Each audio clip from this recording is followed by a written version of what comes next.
Now, continue. Well, let me kind of get into a little bit of the pain of my family, if I may. Please.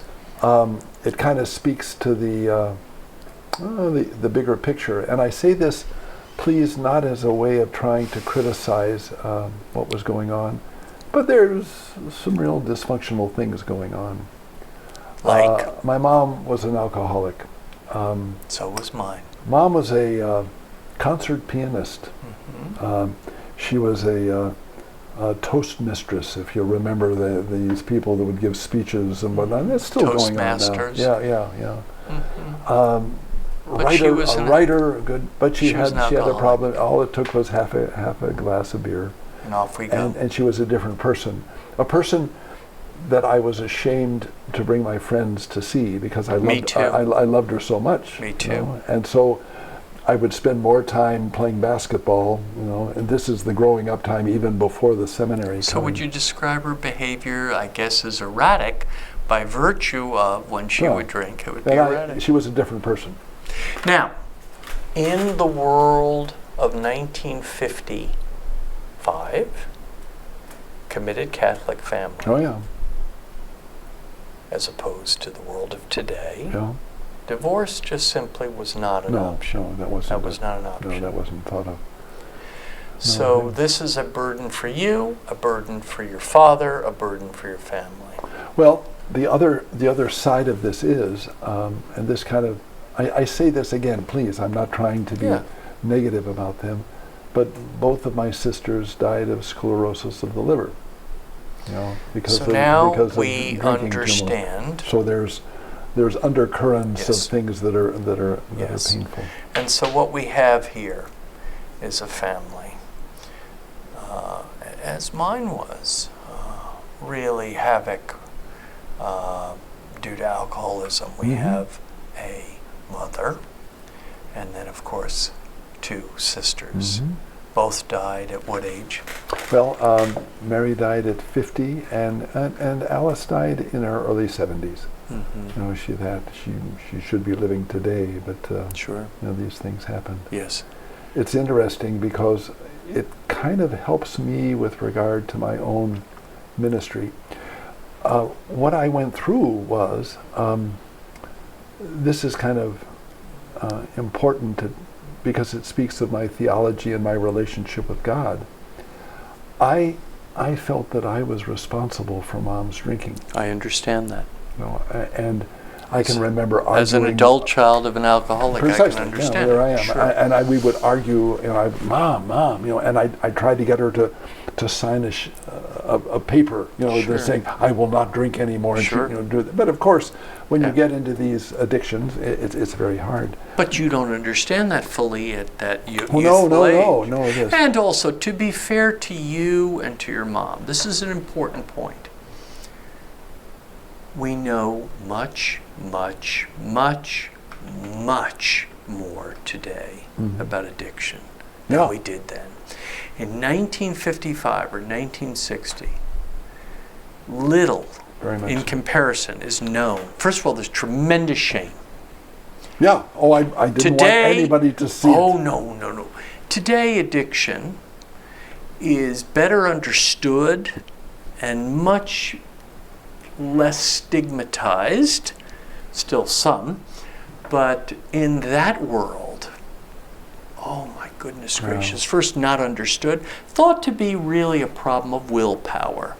Why don't you just stop? Why don't you stop? Just stop. I mean, I get Mom to sign the paper, and then it would all be so finished. You're grappling with a problem in 1955 and 1960 that's very less understood, terribly stigmatizing. Well, what happened was this blaming myself for this, and with my Catholic and Christian upbringing, I started to relate God to a very judgmental reality in my life. Pretty reasonable. And because of the guilt I felt, because I was causing my mom to drink and the dysfunctional things happening, I developed a thing. It's a scary word, but it's a word called scrupulosity. Yes, and it's a sin, isn't it? Well, it's an obsession. Yes. With perfection. Yes. The sin of over-scrupulosity. I felt that if I could become perfect, Mom wouldn't drink anymore. Yes. So all doing these things. Well, that slipped into my relationship with God, and suddenly, because I wasn't able to be perfect, and I was a sinner, and I fell, God became a very, very fearsome and frightening experience in my life. So I grew up through this time before one minor transgression sentenced you to hell and eternity. Oh yes, I was fear, and so I would go to confession, and I would promise every week, hoping that would clear my skin. But the whole relationship with God became very hard. I'm going to say something to you, and you're going to think, oh my God, where is he coming from?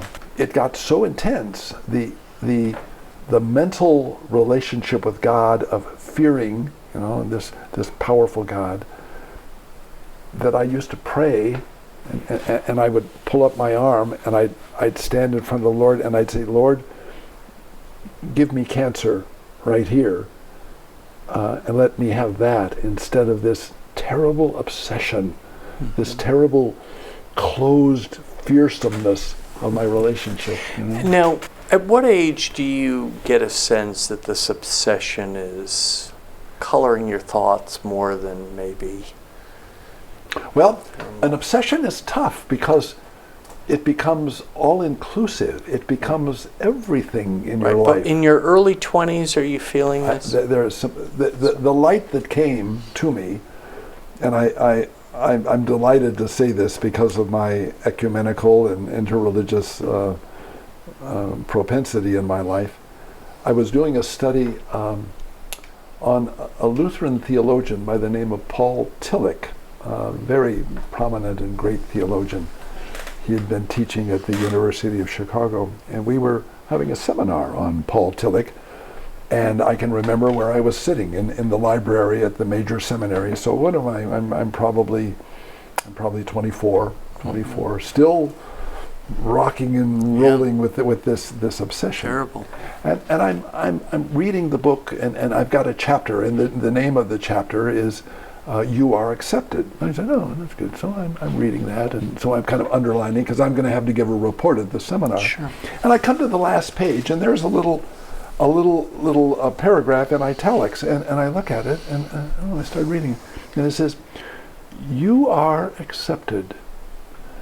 You are accepted by a power greater than yourself, the name of which you do not have to know." And then the next line was, "You don't have to do anything. You don't have to say anything. All you have to do is accept the fact that you are accepted." Boom.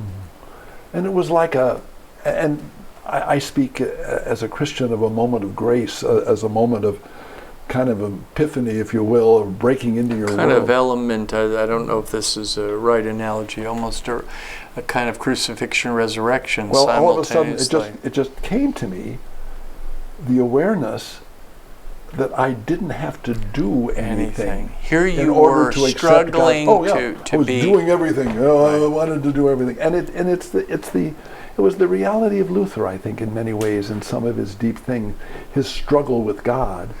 Now, I just want to ask you a theological point, because I thought you had told me this once. According to Catholic doctrine, is there indeed a way of reading Catholic doctrine so that over-scrupulosity is indeed sinful? Oh, it was terrible. It was wrong. It was wrong. Oh, it's completely wrong. So there is a sin of over-scrupulosity. And the thing was, and this was the basic misdirection that I had, I was trying to prove to God that you were God. That I was worthy. Yes. That I was worthy. Not that I was God, but that I was worthy. And you never can do anything like that. And so, so the whole thing of justification by faith, And this is what when Luther all of a sudden came up and said, And grace. yeah, grace and God's love. That's where salvation comes. It isn't in Michael Manning trying to go to church this many times and trying to do this many good things and like that, trying to prove this God that I was scared to death of. And all of a sudden the words of Tillich just kind of you are accepted by a power greater than yourself, and you don't have to do anything. Yes. It just happened, and I just incidentally am reading these words.